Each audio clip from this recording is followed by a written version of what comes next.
Hello friends, मैं engineer DP Yadav Amit परिवार YouTube channel पर आपका स्वागत करते हैं।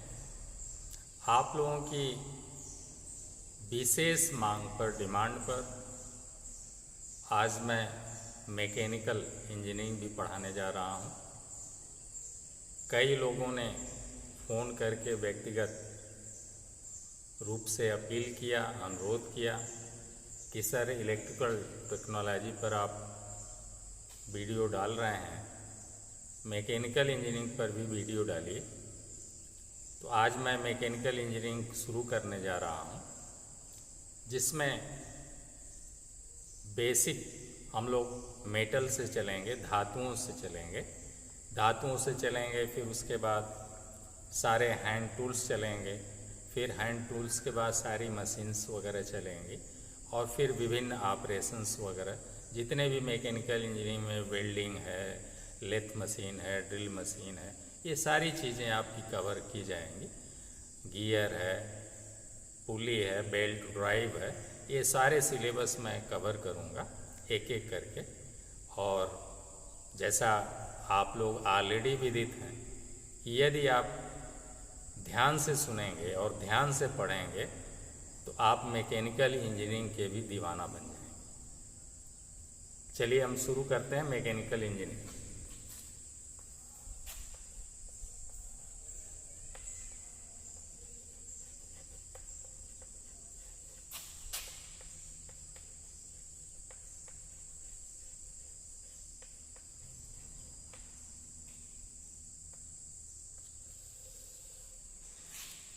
आज हम लोग मैकेनिकल इंजीनियरिंग में शुरू करेंगे धातुएं यानी मेटल्स।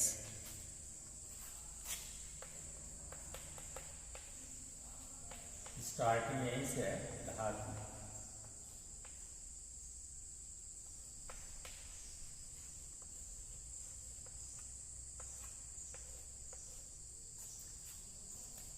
धातुएं हम लोगों के जीवन में न हो तो हम लोगों का जीवन अधूरा है।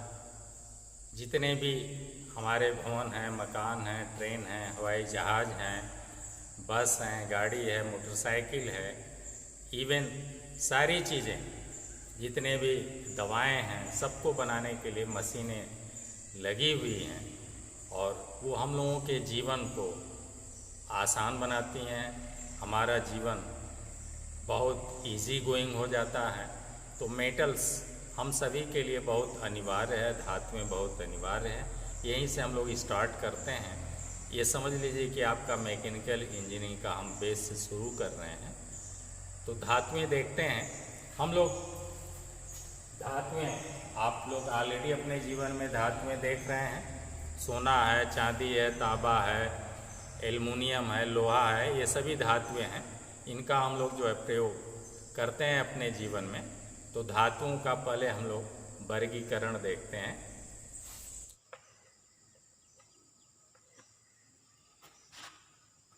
और कभी कभी दो या दो से अधिक धातुओं को आपस में मिला दिया जाता है, तो उन्हें मिश्र धातु भी कहते हैं। तो तीसरा अगर हम लोग वैसे लिखना चाहें तो ये है मिश्र धातु।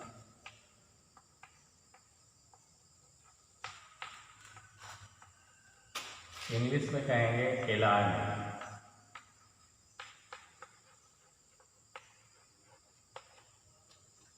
एलॉय मेटल क्या है? दो या दो से अधिक धातुओं को जब हम लोग उसमें इच्छित गुण उत्पन्न करने के लिए किसी विशेष अनुपात में आपस में मिला देते हैं, तो एक तीसरी धातु बनकर तैयार हो जाती है, जिसे हम मिश्र धातु कहते हैं। इस पर आगे भी हम लोग चर्चा करेंगे।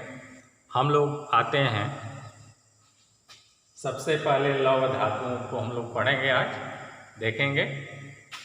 अब हम ये चर्चा करते हैं कि धातुएं हमें मिलती कहाँ से। तो हमारी धरती माँ, जिसे हम लोग धरती माँ कहते हैं, अर्थ बोलते हैं, और इसी अर्थ क्रस्ट या भूपट्टी जिसे कहेंगे, हिंदी में भूपट्टी कहेंगे, इंग्लिश में अर्थ क्रस्ट बोलेंगे। यही अर्थ क्रस्ट हम लोगों को सभी धातुएं देता है। आज तक अभी तक कोई भी फैक्ट्री या कारखाना ऐसा नहीं लगा है जहाँ पर कि हम एल्युमिनियम बना दें, हम सोना बना लें, हम चांदी बना लें। यदि ऐसा हो जाता तो प्रत्येक देश अपने लैब में सोना, चांदी, हीरा, मोती सब बनाकर वो अमीर हो जाता। इस तरह से अभी तक कोई भी विज्ञान इतना एडवांस नहीं हुआ है कि हम अपने लेबोरेटरी में जो है सोना बना लें, चांदी बना लें। ऐसा कुछ नहीं है।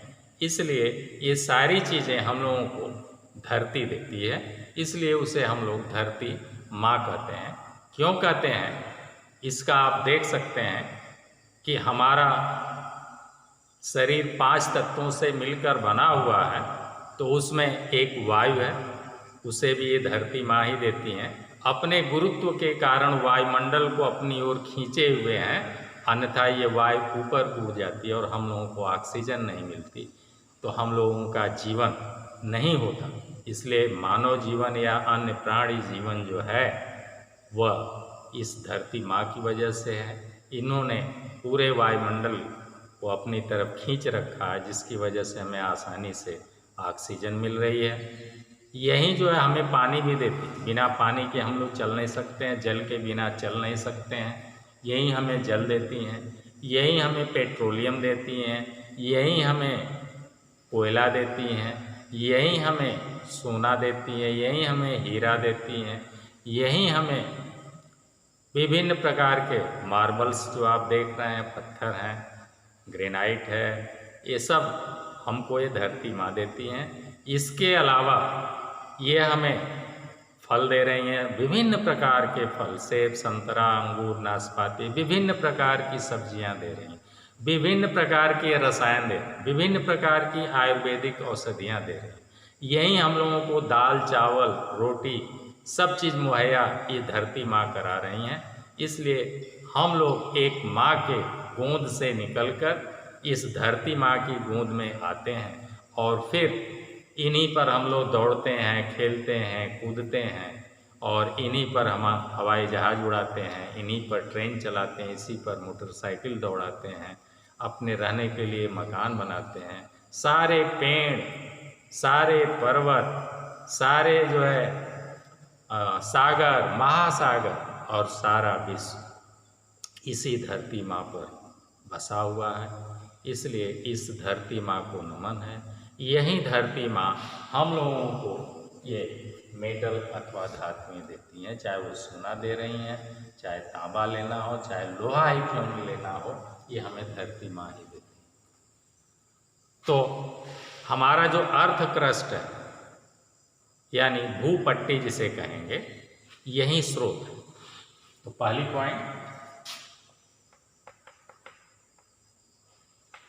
पॉइंट हुआ धातुओं का स्रोत।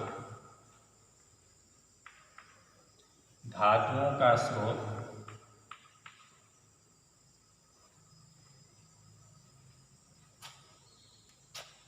या धातुओं को हम भूपट्टी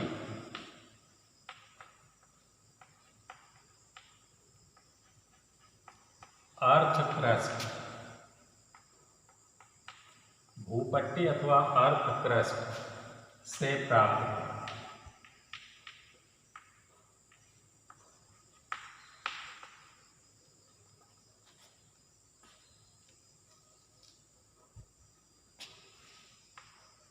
हमारी भूपट्टी की संरचना में क्या क्या है वो हम देख लेते हैं। हमारी भूपट्टी की संरचना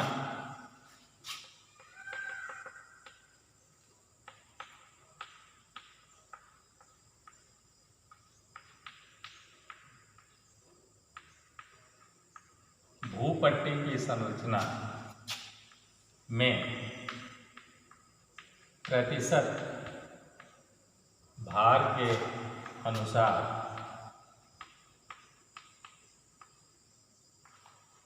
9 तत्व मुख्य हैं।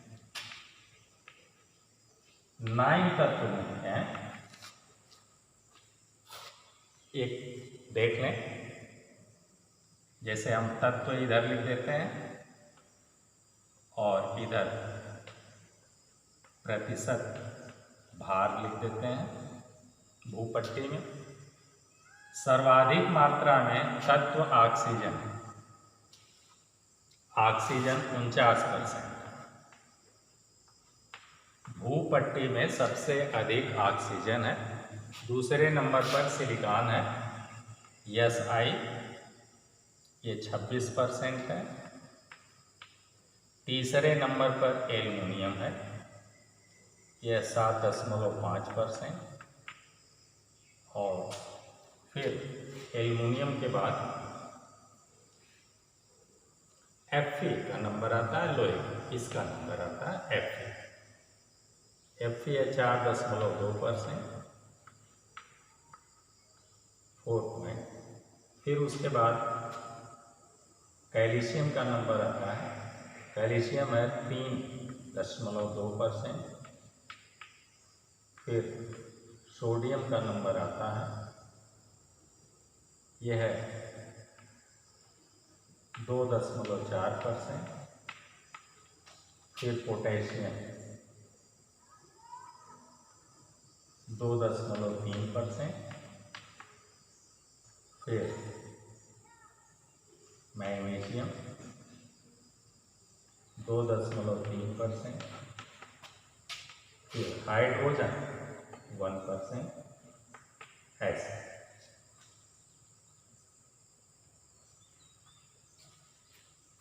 शेष अन्य तत्व।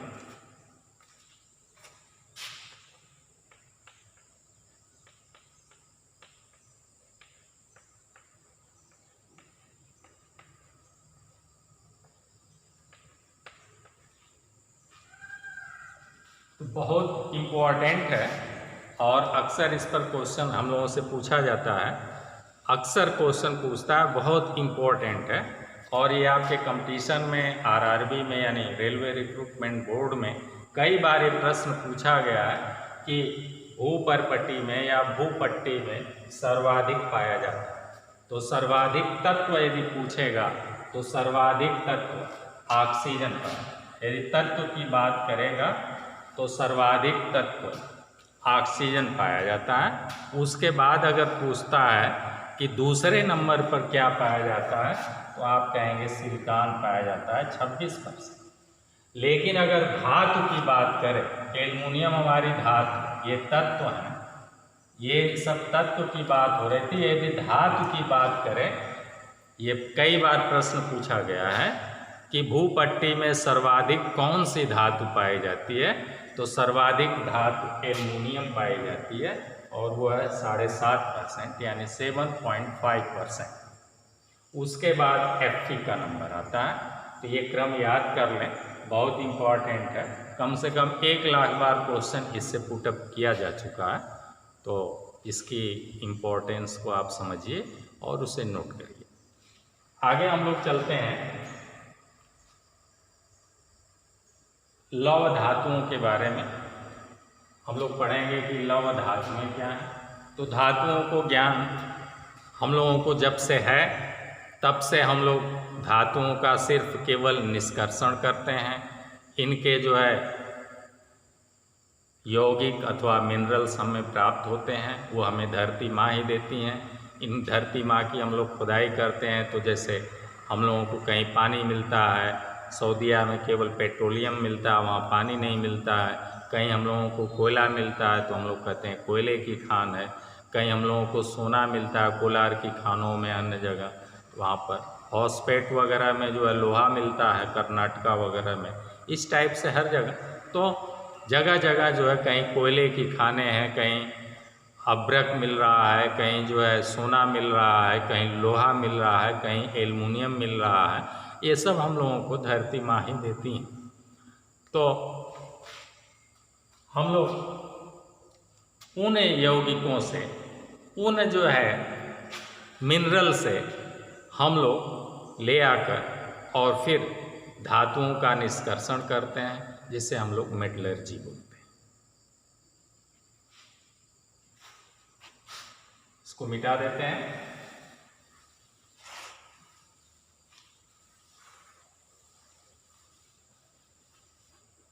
अब हम लोग लव धातुओं, तो लव धातुओं में हमारा ढलवा लोहा आएगा, पिटवा लोहा आएगा, इस्पात आएगा। यहाँ पर आप अगर एग्जाम्पल में देखना चाहें तो लव धातुएं हमारी कौन कौन सी हैं, तो लव धातुएं हमारी जो है ढलवा लोहा है, ढलवा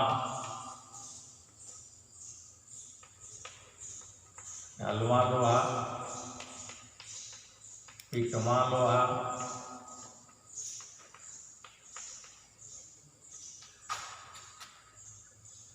इस्पात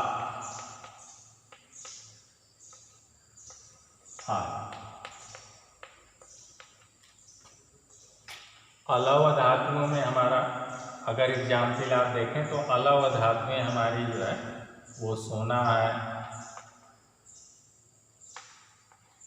चांदी है, तांबा है,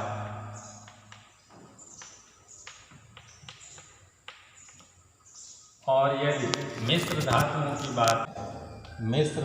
की बात करें तो मिश्र धातु हमारा पीतल है,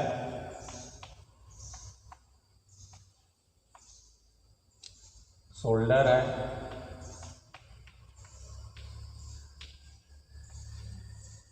कांसा है या ब्रॉन्ज है,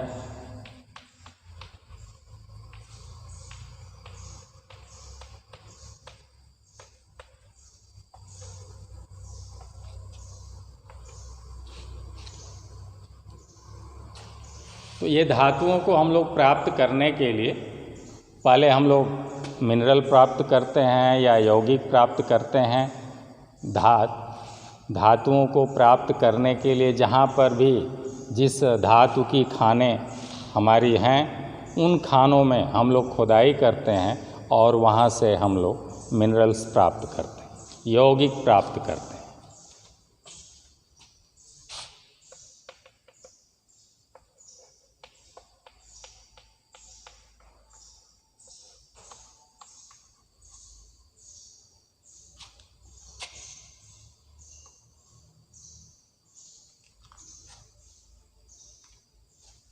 यौगिक जो हम लोग प्राप्त करते हैं तो सारे यौगिक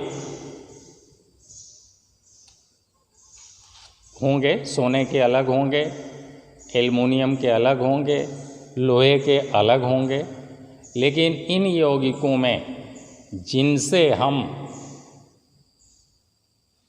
कम लागत में और प्रचुर मात्रा में, अधिक से अधिक मात्रा में धातुएं प्राप्त करते हैं उन्हें हम अयस्क बोलते हैं। ध्यान से सुने, अयस्क या और क्या है?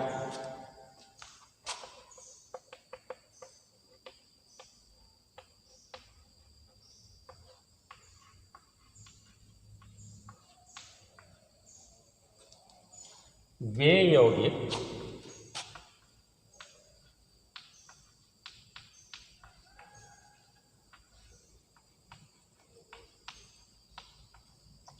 जिनसे कम लागत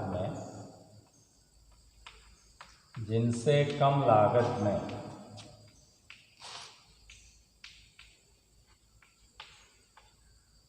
अधिक से अधिक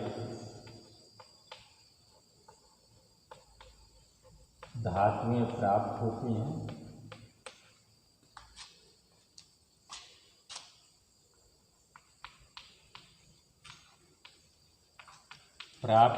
हैं,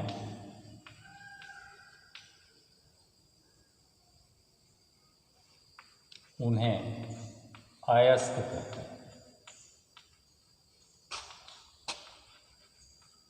और कहते हैं अथवा अयस्क कहते हैं। तो आप लोग देखेंगे बेटा, इस तरह से आप कह सकते हैं कि सभी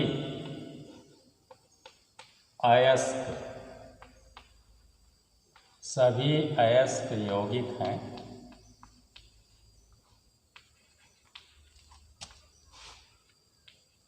परंतु सभी यौगिक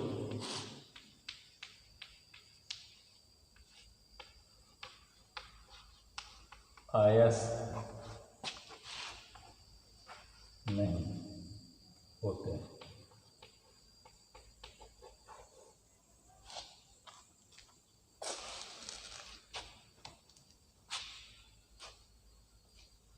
अब इन अयस्कों को हम लोग खानों से प्राप्त करते हैं, जिसे हमें धरती माँ देती है, हमारी पृथ्वी देती है, अर्थ देता है। तो इस अयस्क को जब हम लोग खुदाई करके निकालते हैं तो उसमें तमाम मिट्टी, बालू, कंकड़ आदि चिपके होते हैं, अयस्कों के साथ या यौगिकों में मिले होते हैं। इन्हें हम लोग गैंग या मैट्रिक्स बोलते हैं। अब इन्हें भी धुलकर अलग करना होगा, साफ करके अलग करना होगा। जैसे हम लोग खाना बनाते हैं तो दाल में से कंकड़ या चावल में से कंकड़ बीनकर और गंदगी को हम लोग अलग कर देते हैं, तो हमारा ज़्यादा से ज़्यादा चावल या ज़्यादा से ज़्यादा दाल बचती है। तो वो एक तरह से जब मात्रा बढ़ गई, अशुद्धियाँ उससे निकल गई, तो उसे हम कहेंगे सांद्रण करना, कॉन्सेंट्रेशन। तो उसी तरह से जब हम लोग खानों से यौगिक को प्राप्त करते हैं या अयस्क को प्राप्त करते हैं, खानों से प्राप्त, खान यानी माइंस,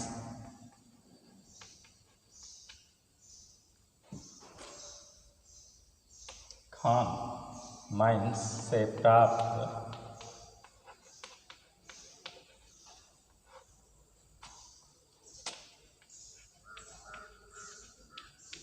अयस्कों में मिट्टी, बालू, कंकड़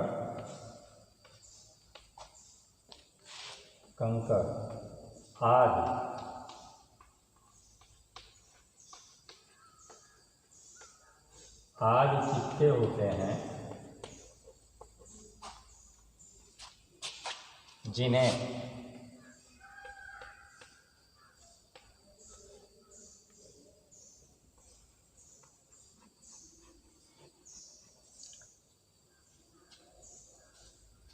गैंग या मैट्रिक्स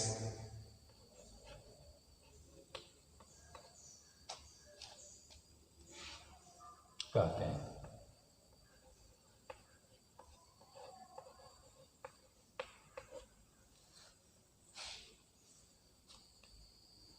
अब हम लोग इन अयस्कों से, जिसमें हमारा मैट्रिक्स या गैंग चिपका हुआ है, इसको धुलेंगे, साफ करेंगे, तो एक चरण वो हो जाएगा, उसे हम लोग कहेंगे सांद्रीकरण करना।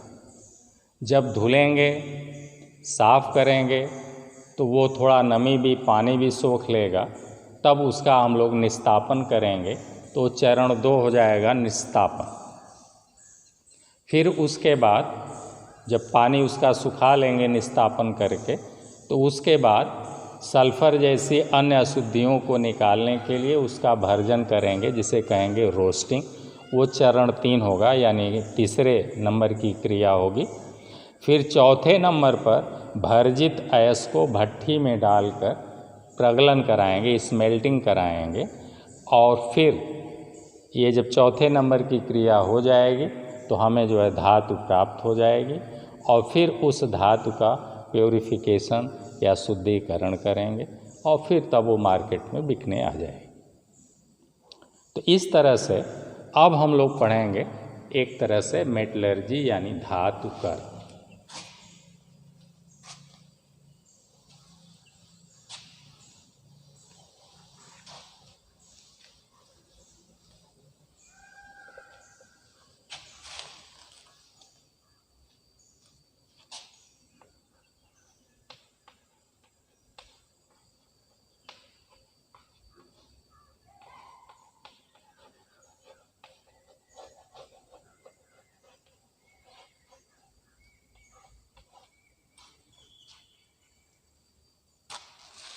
धातु कर्म ये हमारा 5 चरण में होगा। पहला क्रिया हम लोग करेंगे सांद्रीकरण।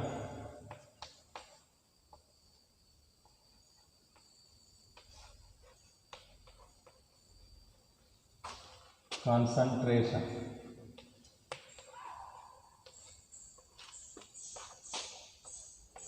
दूसरा क्रिया करेंगे निस्तापन।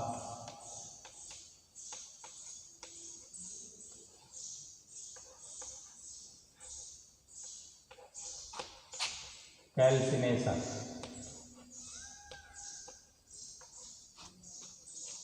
तीसरा करेंगे भर्जन, रोस्टिंग।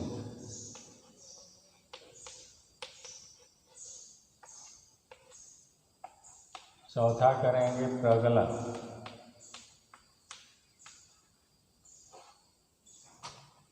स्मेल्टिंग।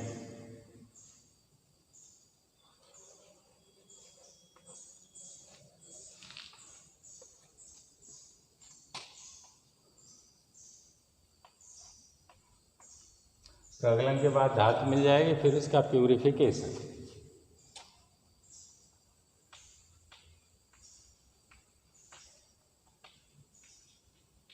शुद्धिकरण यानी प्यूरिफिकेशन।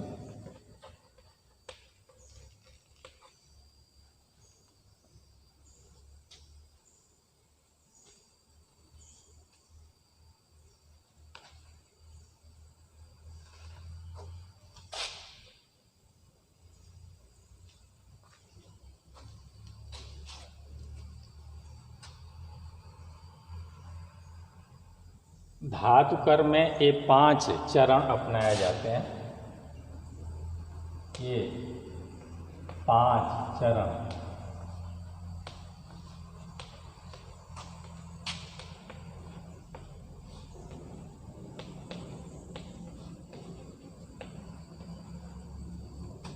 पहला है सांद्रीकरण, दूसरा का है निस्तापन, तीसरा है भर्जन, चौथा है प्रगलन और 5वां प्यूरिफिकेशन करेंगे। आइए चलते हैं अब लौह धातु के विषय में हम लोग पढ़ रहे हैं। आज स्टार्ट किए हुए हैं। तो लौह धातु के अयस्क। लौह के अयस्क, ये तो आपका टॉपिक है, मेटलर्जी चल रही है। धातु कर्म, हम लोग धातु कैसे प्राप्त करेंगे, इन 5 चरणों से प्राप्त करेंगे। अब हम लोग आते हैं लौह अयस्क। लौह धातुएं पढ़ रहे हैं। हेडिंग है लौह धातुएं आपकी। लौह धातुओं में आपका चल रहा है। तो लौह धातु के अयस्क पहले लिखें, इसके और कौन कौन है, अयस्क कौन कौन है। तो पहला अयस्क आप लिख लें। इसके अयस्क हैं हेमेटाइट, हेमेटाइट,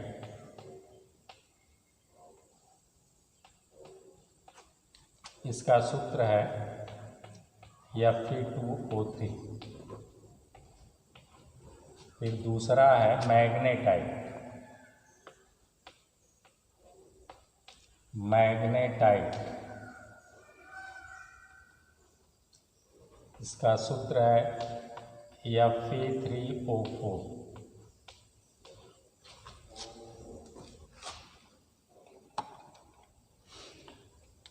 अगला है आपका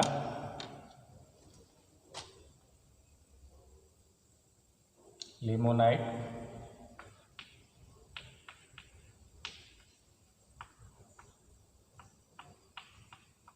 Fe2O3 into 3H2O। अगला है सीडेराइट,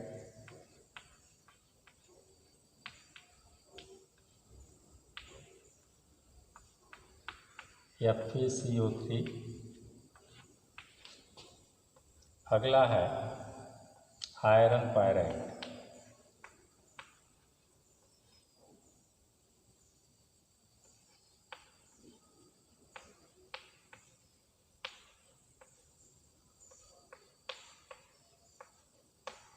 FeS2।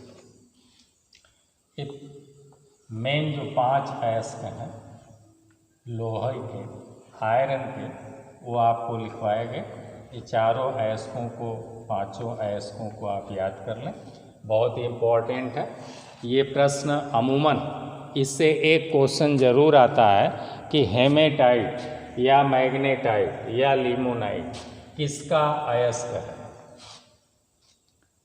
या कभी कभी जो है केवल ये सूत्र लिख दिया और कहा, ऐसे तमाम सूत्र लिख दिया और बोला कि इसमें कौन हेमेटाइट है। तो हेमेटाइट का सूत्र है Fe2O3। Fe2O3 में Fe ही लोहा लौह धातु में, जिसे हम लोग Fe से डिनोट करते हैं। रसायन की भाषा में Fe, फेरस, Fe। इसी आधार पर हमारी लौह धातुएं अलौह धातुएं हुई हैं।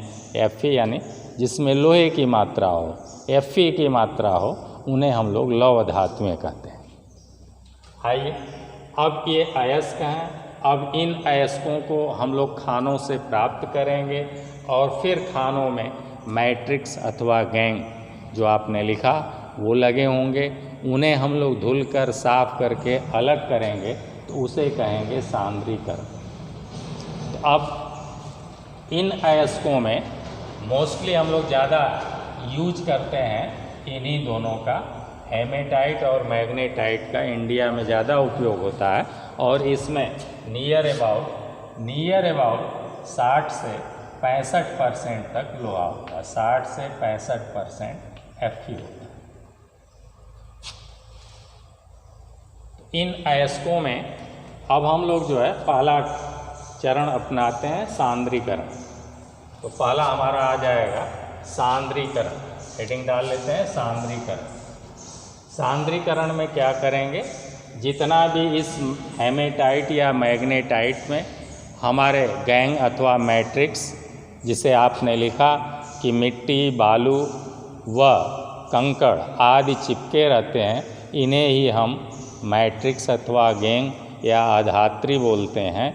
और ये अशुद्धियाँ हैं, तो इन्हें हम लोग क्या करते हैं कि धुलकर, पहले तो चट्टानों के रूप में हमारे जो है ये ओर होंगे, अयस्क होंगे, इन्हें तोड़कर पीसकर हम लोग जो है महीन कणों में बनाएंगे और फिर उनसे जो है मिट्टी, धूल, कंकड़ को अलग करेंगे। तो उस क्रिया को कहेंगे सांद्रीकरण करना अथवा कॉन्सेंट्रेशन।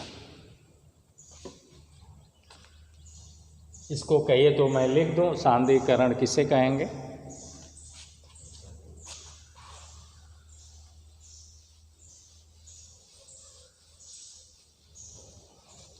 पहला आपका आएगा सांद्रीकरण।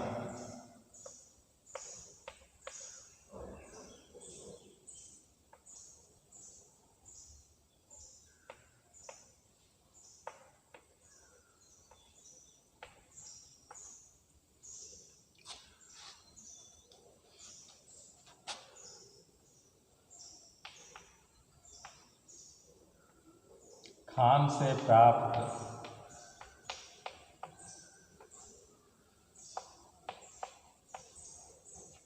लौह अयस्क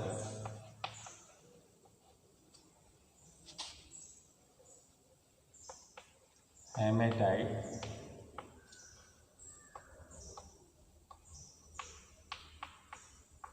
आदि में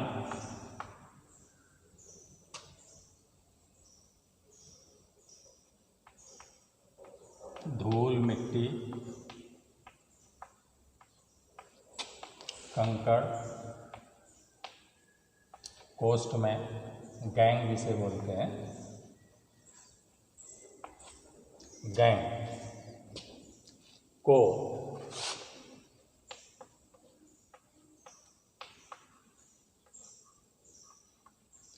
साफ कर या पानी के तेज बहाव में धुलकर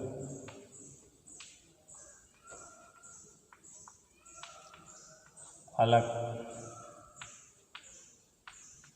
करने को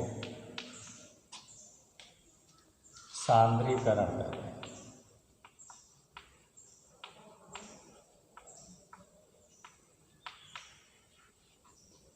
इस तरह से अब अयस्क में ज़्यादा से ज़्यादा प्रचुर मात्रा में हमारे लोहे की मात्रा बढ़ जाती है, क्योंकि हमारा कंकड़ बालू मिट्टी सब अलग हो जाता है। तो इसको कहेंगे सांद्रीकरण करना अथवा कॉन्सेंट्रेशन।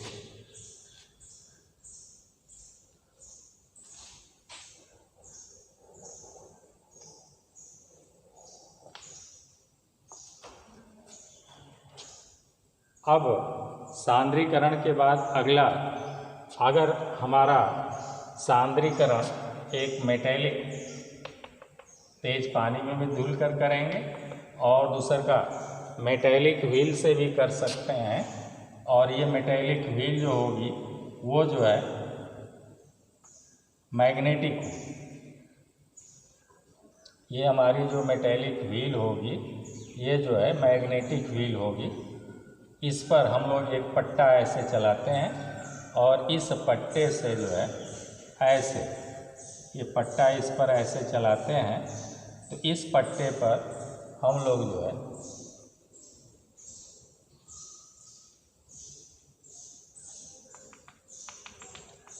अयस्क को ऐसे तोड़कर और इस पर गिराते रहते हैं। ये हमारा अयस्क है पाउडर रूप में, इस पर गिराते रहते हैं। ये अयस्क है और ये अयस्क धीरे धीरे आगे बढ़ता रहता है। और चूँकि ये मैग्नेटिक व्हील है,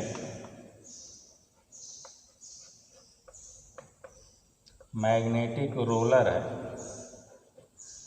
इसलिए लोहा जो है, लोहे के कण यहाँ नज़दीक गिरते हैं और अलौह धातुएं इससे दूर छटक कर गिरती हैं।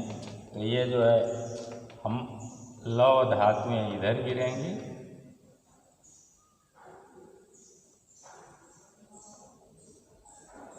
और अलौह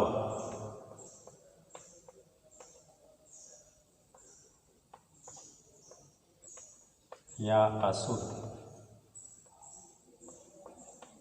वो इधर दूर झटका कर गिरे ऐसे। तो इसे हम लोग मेटेलिक रोलर द्वारा भी कंसंट्रेशन कर सकते हैं। अब अगला चरण आता है निस्तापन। निस्तापन में अब क्या करेंगे, अगला चैप्टर है कैल्सिनेशन। कैल्सिनेशन में क्या करना है, हम लोग बहुत पूछता, इम्पोर्टेंट है इसीलिए मैं लिख रहा हूँ। कई बार आपके कंपटीशन में निस्तापन पूछा है, भर्जन पूछा है, रोस्टिंग पूछा है, 1 नंबर का क्वेश्चन आता है आपके कंपटीशन में। तो आइए निस्तापन देखते हैं। सेकेंड ऑपरेशन अब करेंगे हम लोग निस्तापन। पहले ज़मीन में से, खान में से हम लोग अयस्क प्राप्त किए और अयस्क से धूल मिट्टी कंकड़ अलग करके सांद्रीकरण की एक क्रिया संपादित की। अब उसके बाद उस सांद्रीकृत अयस्क का हम लोग निस्तापन करेंगे। तो दूसरे नंबर पर निस्तापन क्या है, तो निस्तापन में हम वायु के अनुपस्थित में, वायु के अनुपस्थित में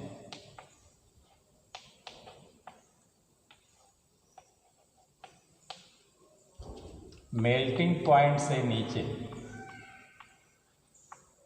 मेल्टिंग पॉइंट से नीचे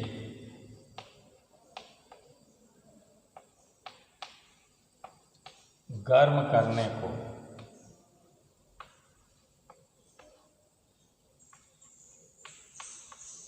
निस्तापन करते हैं।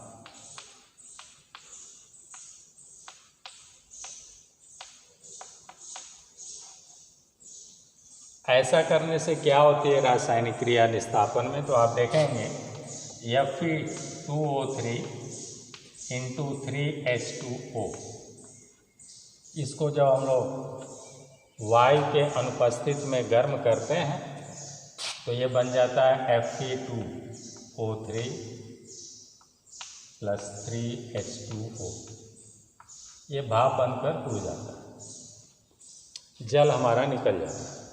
ये रासायनिक क्रिया संपादित होती है और इस तरह से पानी के तेज बहाव में घुलने से जो अयस्क हमारा सांद्रीकरण के समय पानी एब्जॉर्ब कर लिया था या उसमें जो नमी मॉइस्चर रह गया था, उस नमी अथवा मॉइस्चर को दूर करने के लिए हम लोग जो है निस्तापन की क्रिया करेंगे, और वो भी वायु के अनुपस्थित में मेल्टिंग पॉइंट से नीचे गर्म करेंगे। मेल्टिंग पॉइंट जान रहे हैं? मेल्टिंग पॉइंट शुद्ध लोहे का 1535 डिग्री सेंटीग्रेड है, और जब इसमें अशुद्धियाँ मिली रहती हैं तो मेल्टिंग पॉइंट और घट जाता है। तो मेल्टिंग पॉइंट हमारा 1200-1400 डिग्री सेंटीग्रेड आ जाता है। तो उससे भी कम टेम्परेचर पर गर्म करना है, यानी 700-800 पर गर्म करना है इसे, इससे ज़्यादा नहीं। अब जब निस्तापन की क्रिया हो जाएगी तब इसके बाद हम लोग भर्जन की क्रिया करेंगे। रासायनिक क्रिया नोट कर लीजिए आप लोग। अब आते हैं हम लोग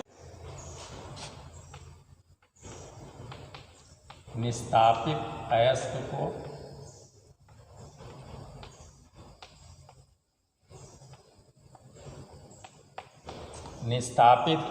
को वायु के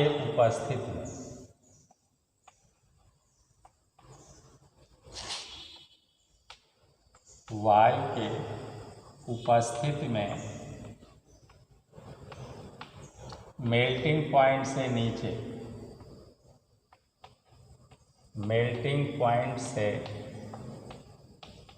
नीचे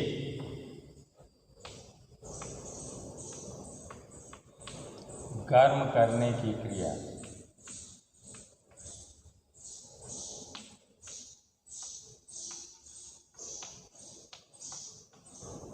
रोस्टिंग कहलाती है।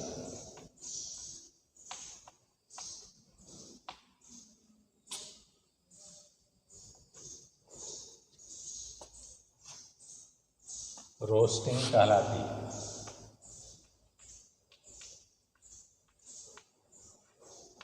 ऐसा करने से क्या होता है, सल्फर जैसी अशुद्धियाँ ऑक्सीजन से क्रिया करके सल्फर वायु के उपस्थिति में गर्म कर रहे हैं, तो H+O2 और ये सल्फर डाइऑक्साइड बनकर अशुद्धि निकल जाएगी।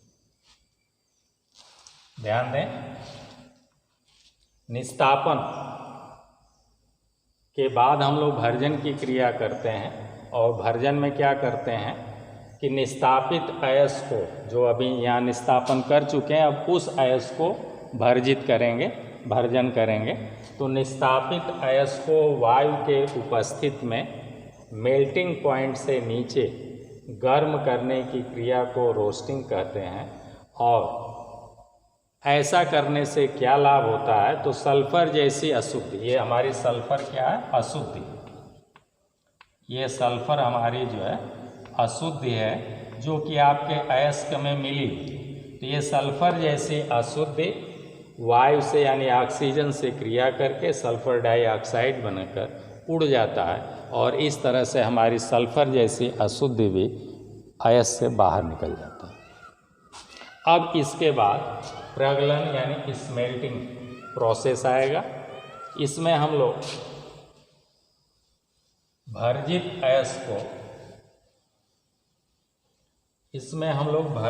अयस्क को प्रगलन कराएंगे। प्रगलन यानी स्मेल्टिंग। भर्जित अयस्क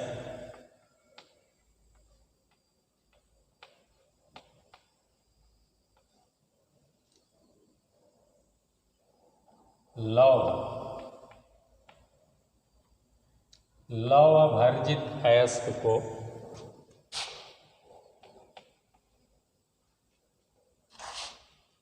वात्या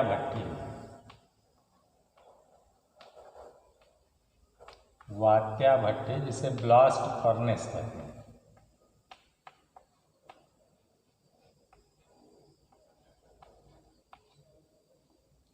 इस ब्लास्ट फर्नेस या वात्या भट्टी में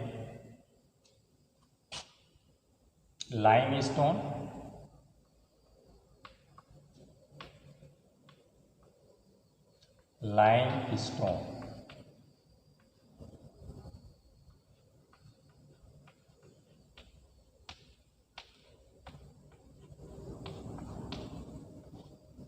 व कोक के साथ स्मेल्ट कराते हैं।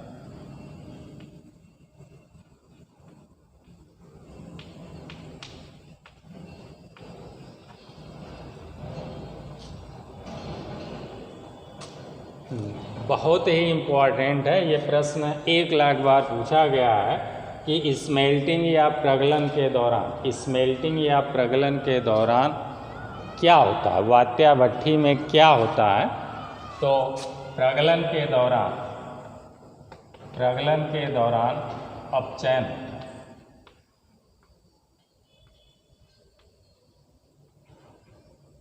रिडक्शन होता है।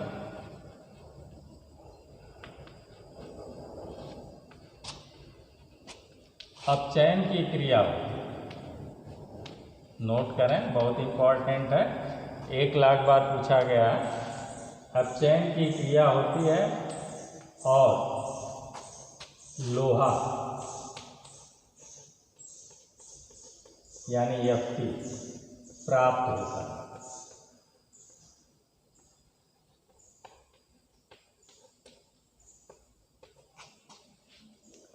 अपचयन की क्रिया होती है। प्रगलन के दौरान भट्ठी में कौन सी क्रिया होती है, तो भट्ठी में अपचयन यानी रिडक्शन की क्रिया होती है और हमें लोहा प्राप्त होता है।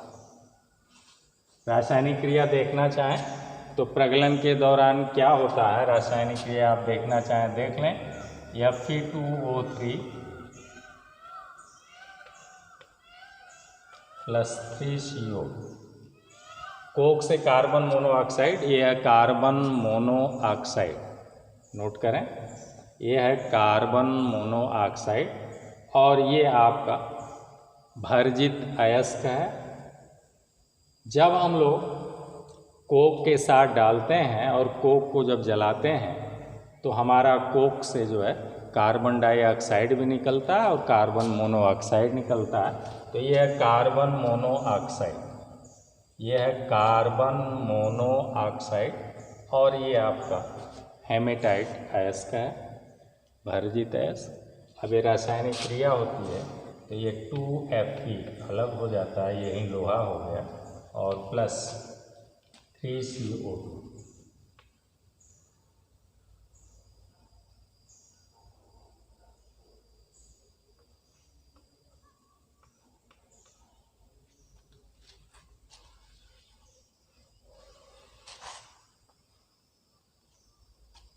यही हमारा ये जो लोहा प्राप्त होता है इसे पिग आयरन कहते हैं, pig iron. Pig iron Hindi में कच्चा लोहा।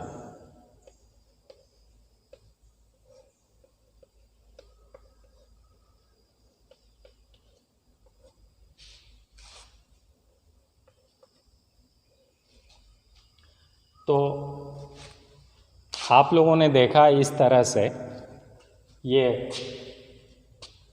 प्रगलन के दौरान, प्रगलन किस में कराते हैं, ये भी बहुत इम्पोर्टेंट है। 1 लाख बार पूछा गया है कि वात्या भट्ठी से या ब्लास्ट फर्नेस से हमें क्या प्राप्त होता है। वात्या भट्ठी जो है इस्पात की, स्टील की बनाई जाती है, जो करीब 30 से 50 मीटर ऊंची होती है और जिसका व्यास जो है 10 से 12 मीटर का व्यास होता है, डाया होता है, और अंदर अग्निशय ईंटें लगे होते हैं, फायर ब्रिक्स लगे होते हैं। उसके अंदर ये जो है हमारा भर्जित अयस्क, लाइमस्टोन यानी ये भर्जित अयस्क,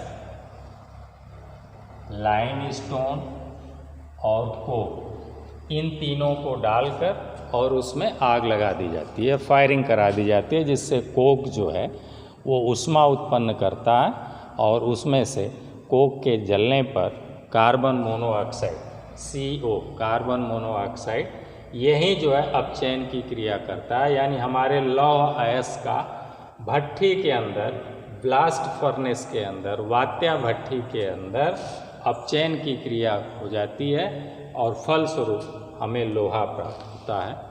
और ये लोहा पिग आयरन यानी कच्चा लोहा होता है बहुत मुलायम होता है। इस पर अगर हम लोग औजार चलाते हैं, हथौड़ी चलाते हैं, छेनी चलाते हैं तो ये जो है चिप्स के रूप में फट जाता है, ककड़ी की तरह से फट जाता है। इसलिए दैनिक जीवन में पिग आयरन अथवा कच्चे लोहे का हम लोग उपयोग ज़्यादा नहीं कर पाते हैं।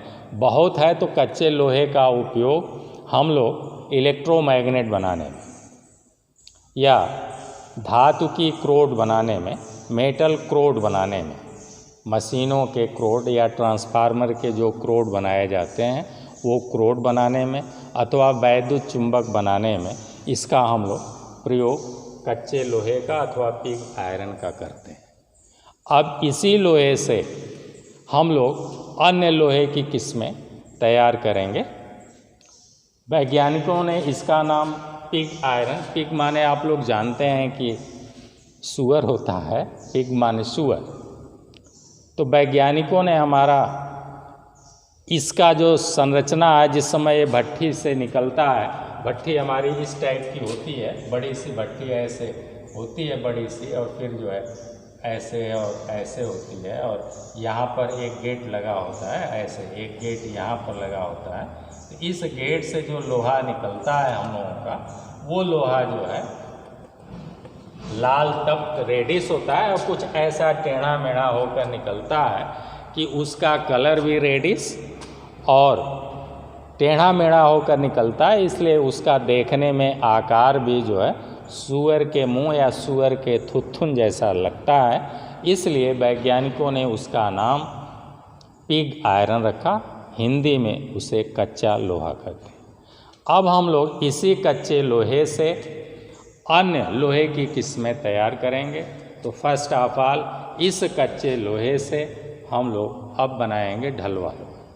इसी कच्चे लोहे से फर्स्ट ऑफ ऑल बनाया जाता है कास्ट आयरन अथवा ढलवा लोहा।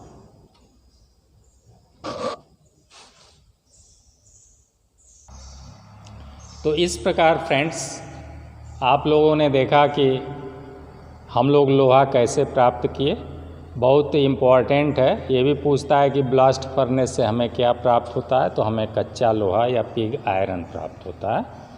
अब हम लोग नेक्स्ट क्लास में ये पढ़ेंगे कि इस कच्चे लोहे से या पिग आयरन से हम लोग ढलवा लोहा कैसे बनाएंगे, कैसे प्राप्त करेंगे, ढलवे लोहे की क्या विशेषताएं होती हैं, उसकी क्वालिटी क्या होती है, उसको आप कैसे पहचानेंगे कि ये ढलवा लोहा है, और उसका उपयोग कहाँ कहाँ किया जाता है। ये सारी बातें हम लोग नेक्स्ट वीडियो में, अगले वीडियो में देखेंगे। तब तक आप लोगों को ढेर सारी शुभकामनाओं के साथ आज का ये क्लास यहीं समाप्त करते हैं।